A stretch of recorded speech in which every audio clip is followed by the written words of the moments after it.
The Gospel of Gold by G.S. Lewis.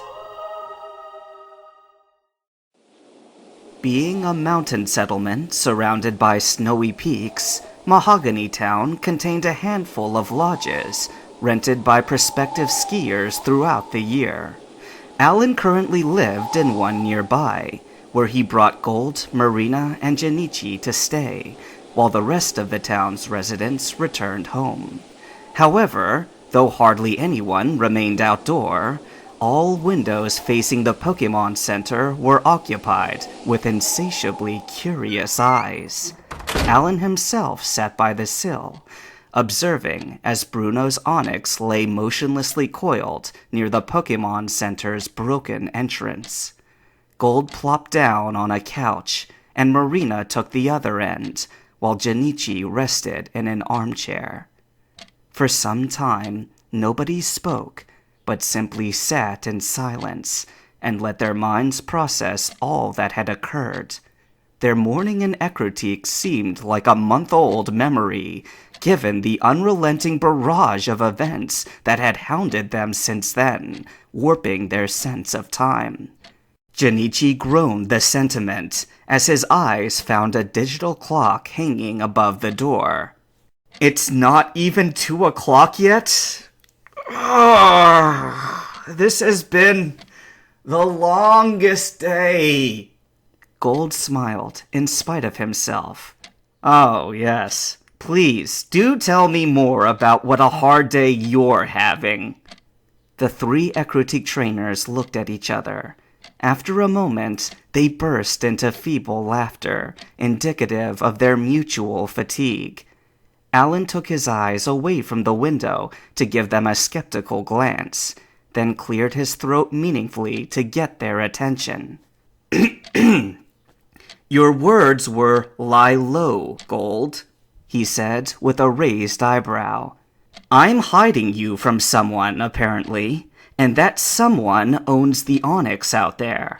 You want to tell me what's going on?" "That sounds familiar," said Marina, giving Gold a cheeky, sidelong glance. Gold ignored the jest. "This is going to sound ludicrous," he said, shifting restlessly on his cushion. "I'm well aware of it. Just tell me where you want me to begin." He retold his experiences, starting, at Alan's request, in Goldenrod City. It was the most recent knowledge the internet had on him, beyond sheer rumors. And anyway, the Elite Four had no direct involvement in his story until after that. Alan listened, still watching out the window, but occasionally making reactive faces to indicate his attention. Gold attempted to be concise and to not say more than necessary, but it still took him about 15 minutes. When he finished, Alan flicked a glance at him, as if checking to make sure he really was done. "So, to recap," he said in an even tone, "that Onix out there is Master Bruno's." "Yeah," said Gold. "It's sitting there because you want Bruno to see where his Machamp died, and so that everyone in town sees him when he comes back," said Gold, feeling a twinge of worry. "Though it's taking much longer than I thought it would." "Yes, because whoever sees him then will know that you weren't lying about him," said Alan perceptively. "Which is important to you, considering everything you've told me. It was a Dragonite that killed Machamp." "Yes," said Gold wearily, already tiring of this cross-examination. "Master Lance's Dragonite," Alan clarified, placing emphasis on the champion's name. "Master Lance, who happened to be in the area because he was tracking a radio wave that forces the evolution of certain Pokemon." Alan pointed out the window with his finger at Onix. "And the elites came, not because of the radio signal or Lance, but because they somehow knew you had arrived near the Lake of Rage, on the back of a legendary Pokemon." "I told you it would sound crazy," said Gold defensively.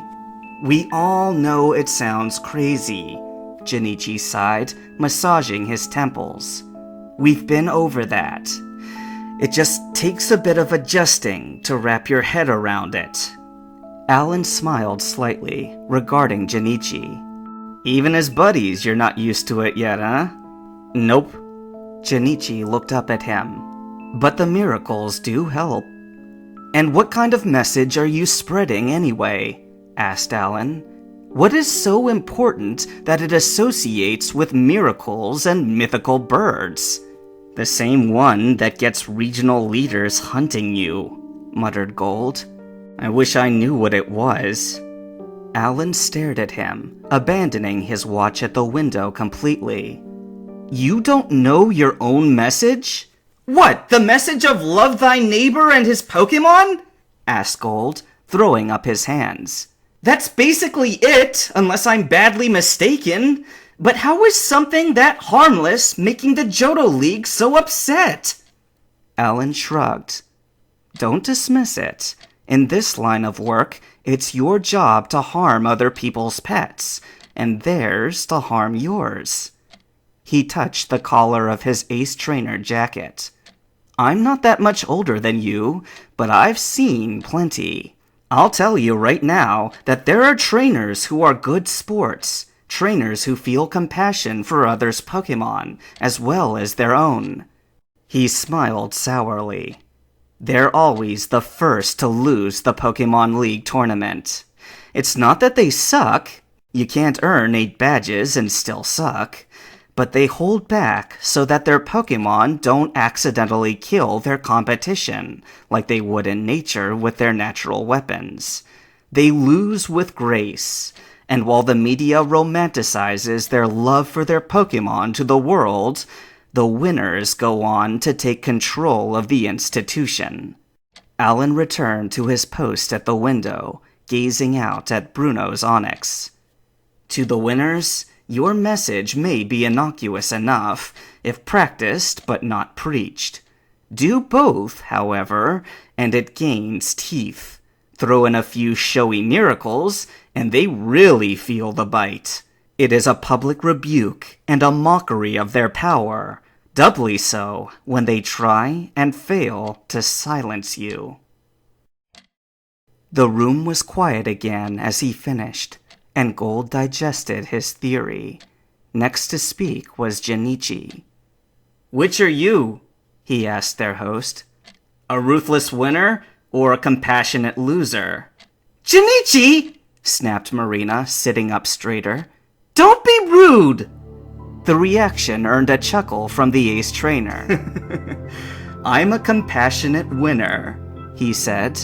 If the goal was to earn acceptance as a trainer into Blackthorn Gym rather than the champion's throne.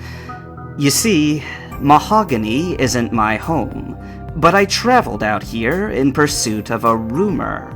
The surge of Gyarados in the Lake of Rage has supposedly stirred up one of unusual color, so I thought I'd try my luck in catching it.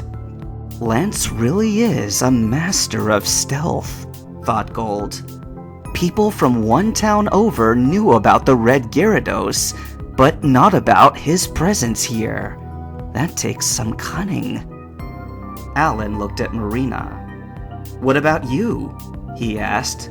Where do you guys fit into all this? Marina motioned at Jinichi. You saw his Meganium and my Croconaw, she said. We're all league candidates from Ecruteak. No, you're more than that, said Alan, hand-waving the comment. I met the trio from Violet City a couple days back, and their only concern was finding strong enough electric types in these grasslands to beat Faulkner. But you guys? You came rushing over here, got to see Lance's Dragonite, and fought with Bruno's elite Pokemon. You're co-conspirators in whatever this has become. We didn't know we'd be up against elites, explained Marina. We just knew we needed to come after Gold. Because you follow him? Asked Alan. Because he and Marina came after me when I needed help, Jinichi clarified stoutly. Because friends stick together, added Marina. She looked at Gold, and though her expression was friendly, he detected a slight touch of resentment in her furrowed brows. Though I wish you'd slow down once in a while, I would have liked to meet Master Lance. I know, he mumbled, but it's not like I have much control over these things. He's still nearby, Jinichi reminded them. Him and Bruno and Koga duking it out in the rocket hideout. There's no way Lance will lose, Marina said resolutely, stomping her foot. He's the world's greatest trainer! I don't care what anyone says. Don't forget about Leader Price, warned Gold. It doesn't matter if Price or Team Rocket or all the Elite Four are fighting him, Marina persisted angrily. Lance will come out on top! I know he will! Alan gave a small cough. I mean no disrespect, he said soberly, but you can't know that if you haven't met him or his enemies. I don't know what happens if he wins, but for the sake of argument, what if he loses? What will you do then? Marina made a frustrated face, but didn't answer. We barely survived against one elite trained Pokemon when we teamed up on it with a major type advantage, muttered Jinichi, putting a finger thoughtfully over his mouth. And even if the police were tough enough to handle this level of power, we know the Rockets have infiltrated them. He exhaled sharply through his nose, agitated. Damn it! When did the bad guys suddenly seize all this strength? Why isn't there anyone other than Lance who stands a reliable chance? Despite the grim situation, Gold let out a snort of amusement. That rhymed. Jinichi gave him a scalding glare. You should have insisted on joining him in the raid like he originally wanted. Between his superior Pokemon and your miracle healing, you guys would have been unstoppable. Junie, no. Gold held up his hand. A show of aggressive force is not the spirit's way. You know that, and so did Lance. Jinichi, who had been halfway out of his chair, sat back down with a huff of annoyance. Your spirit friend is too complicated with the rules. It's no use talking about what should have been at this point, Marina interjected. We should plan what we ought to do, other than watching and waiting. I've got the watching bit covered, called Alan from the window. Plan away, friends.